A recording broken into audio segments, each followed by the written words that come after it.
Son Excellence Umaru Sissoko Embalo, président de la République de Guinée-Bissau. Son Excellence Goodluck Jonathan, ancien président de la République fédérale du Nigeria et médiateur de la CEDEAO.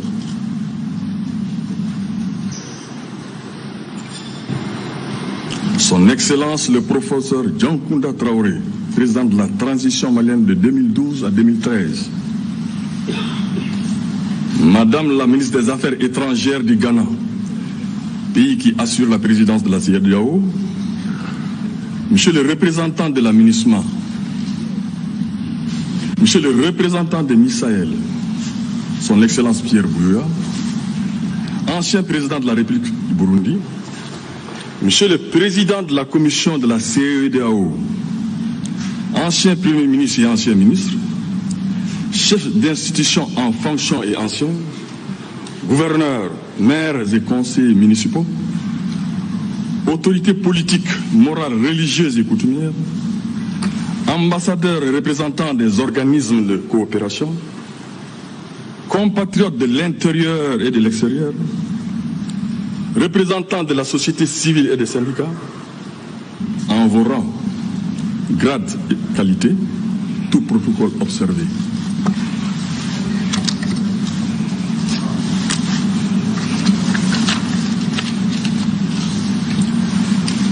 Qu'il vous plaise qu'avant toute chose, je rende grâce à Allah de nous avoir permis de voir ce jour, de faire en sorte que nous rencontrions pour le Mali, pour la grandeur du Mali, pour le confort du Mali. Puissent ceux d'entre nous qui jouissent d'une bonne santé continuer à bien se porter. Puissent celles et ceux d'entre nous qui souffrent de maladies recouvrer la santé. Puisse l'âme des êtres chers qui nous ont quittés reposer en paix, et une pensée pieuse pour les soldats du Mali et des forces amies tombés sur le champ de l'honneur. Fama, Barkhane, MINUSMA, qui ne sont là que pour assister le Mali dans sa guerre de libération. Et ont également une pensée pieuse pour tous les morts civils tombés lors de cette guerre et lors des récentes manifestations politiques. Pour tous ces morts, je vous prie d'observer avec moi une minute de silence.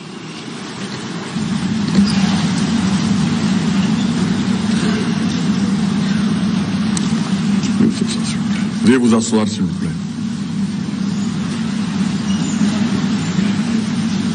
Je voudrais ensuite saluer le Comité national pour le salut du peuple pour son esprit patriotique, son sens du discernement et sa capacité d'écoute. L'investiture de son président, le colonel Assimi Goïta, en tant que vice-président de la transition en porte témoignage. L'action du CNSP du 18 août, tout le monde en convient, est la conséquence de la très grave crise sociopolitique qui a paralysé la vie de la nation des mois durant.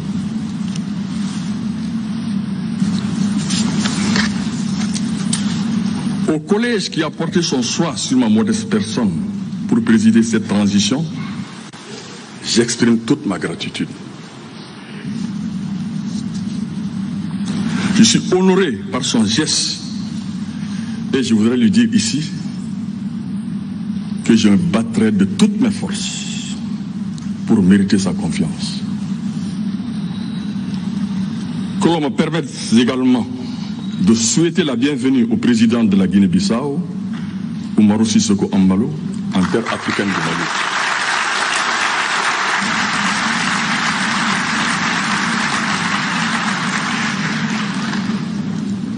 Président Embalo,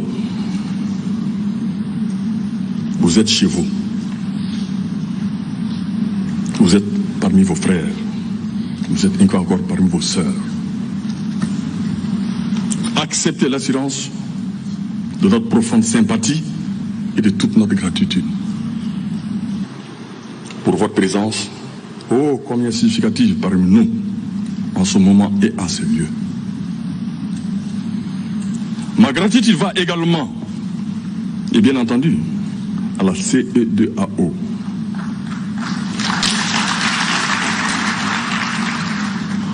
Pour sa constante sollicitude envers notre pays et pour les sages conseils que le médiateur, son Excellence Goodluck Jonathan, n'a cessé de prodiguer à ses frères maliens. Et cela depuis juin. Il est des nôtres désormais. Je salue sa présence et je voudrais l'assurer de la détermination des Maliens à conduire une transition stable, apaisée et réussie dans les conditions et les délais convenus. Plaise à Dieu, le Tout-Puissant.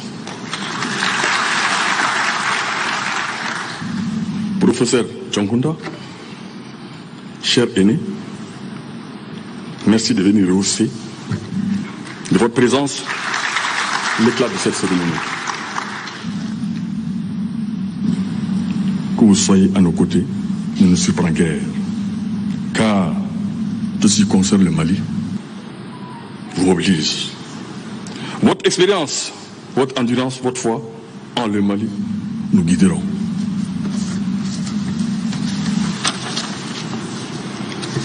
Mes chers compatriotes, il me plaît solennellement de dire à haute et intelligible voix que je serai toujours disponible pour servir le Mali. Servir le Mali est un privilège. Et cela doit être un honneur pour chacun de nous, pour chacun de nous. Malgré les poids des âges, malgré le confort de la retraite, je ne pouvais me soustraire à l'appel du devoir. Je ne pouvais hésiter un seul instant à sortir de mon chemin pour venir moi aussi, comme beaucoup d'autres, avec moi et avant moi, à la rescousse de ce pays.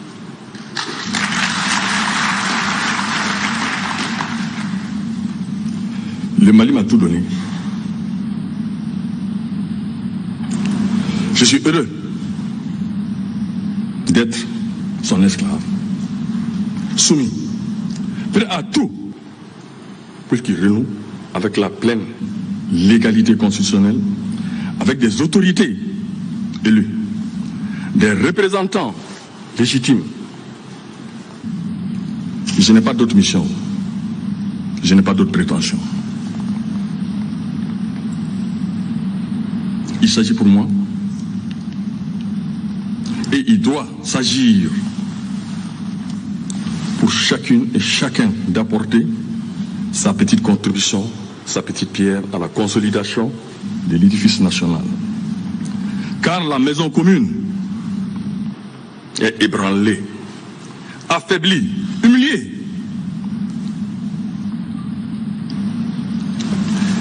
Elle tremble dans ses fondements depuis au moins une décennie. Oui, il ne faut pas avoir peur des mots.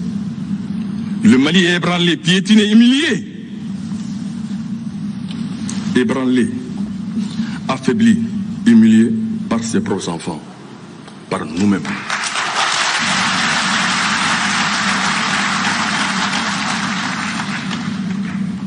Par personne d'autre que nous-mêmes.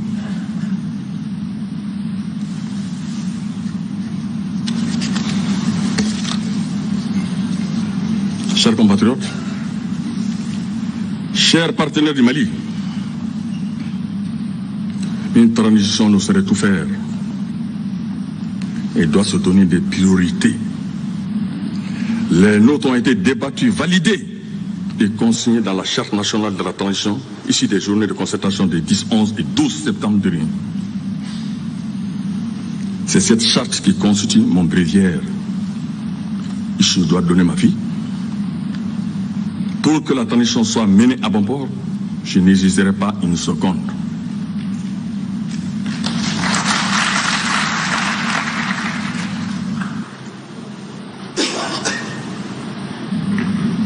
suis prêt au sacrifice suprême pour que le Mali redevienne le Mali.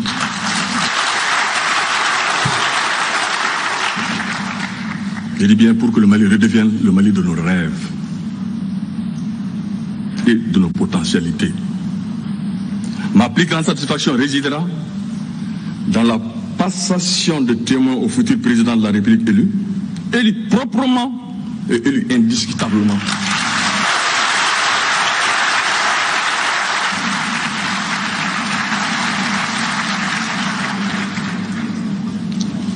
Pour cela, il nous faudra sans délai mener une réflexion profonde sur l'état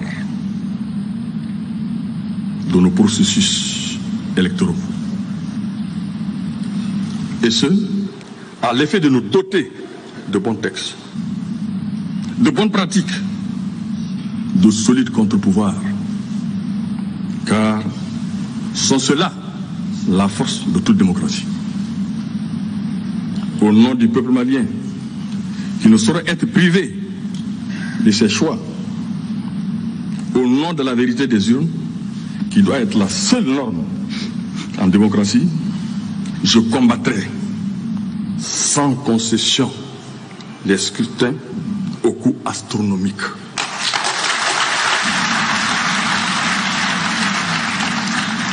La fraude électorale, l'achat de voix, l'incursion de l'administration dans le processus électoral,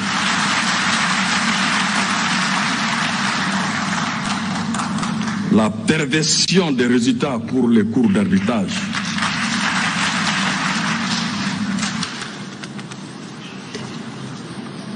Chers compatriotes, une telle mission, je le sais, se mènera sur le socle de la guerre sans merci qu'il faudra constituer à livrer aux forces terroristes et aux crimes organisés.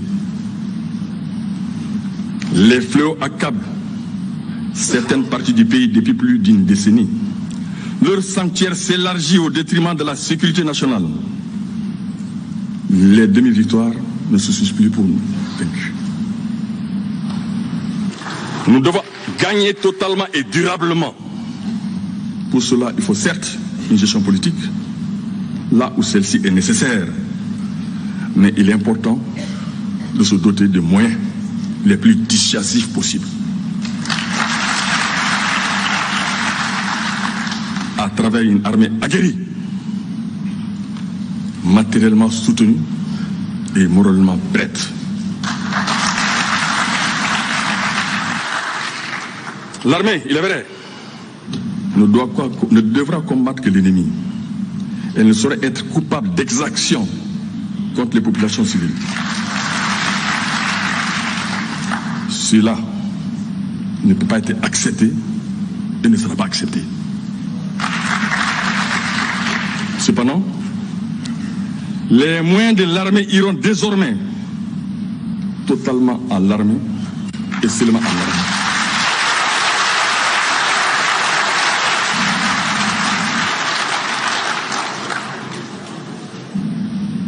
Chaque centime investi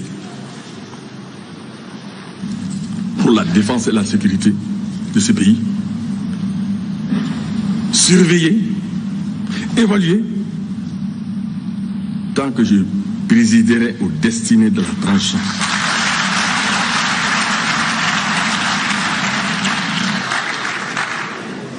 J'en prends ici le serment. La bonne gestion de nos ressources, de nos maigres ressources, est en effet une obligation. Ce sera là un sentier de la transition. Il sera quotidien. Il sera renforcé et ne sera pas négligé un seul instant. Générer des ressources optimales au niveau national n'est pas un luxe. C'est une exigence et ceci passe par l'utilisation judicieuse de nos maigres deniers. Je ne peux pas promettre zéro corruption, mais je ferai tout pour que l'impunité zéro soit la norme.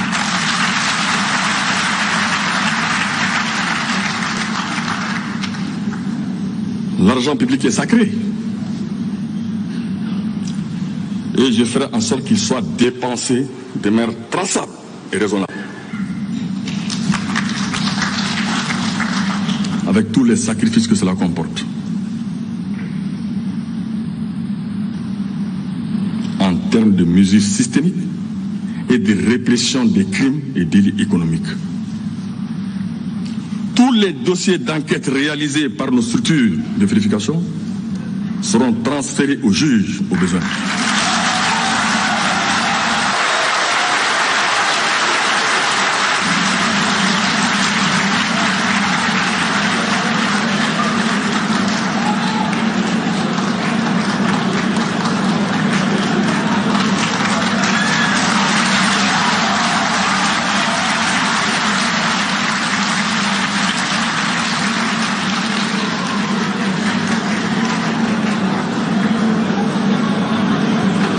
Il m'appartiendra de garantir à la justice les moyens de diligenter leur traitement. Le dialogue national inclusif a balisé la voie. Dans les semaines à venir, je ferai tout pour mettre en place le comité chargé de la mise en œuvre de ces importantes recommandations.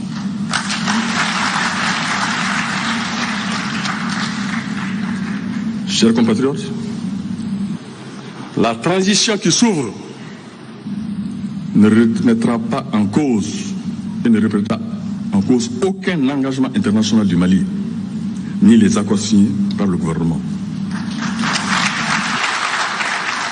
L'accord pour la paix et la réconciliation sera appliqué et ne sera réalisé que d'accords partis. Il en va de l'honneur de la République. Et il est important de redire aujourd'hui, en ce lieu, en ce moment, que le Mali, c'est le nord, c'est le centre, c'est le sud, c'est l'ouest, c'est l'État. C'est l'ensemble de ces régions, l'ensemble de ces terroirs, l'ensemble de ces cultures, sa diversité, toute sa diversité, son admirable diversité. Nous devons préserver notre pays à tous, et c'est à chacun de nous de jouer sa partition. Il nous faudra également gérer avec l'effectivité maximale la pandémie du Covid-19. Il importe pour ce faire de capitaliser les réussites, renforcer la prévention par le respect des mesures barrières. À aucun moment, nous devons baisser la garde. Le gouvernement de transition, qui sera incessamment formé, fera de la lutte contre cette redoutable pandémie une de ses plus grandes priorités. Le Mali vaincra.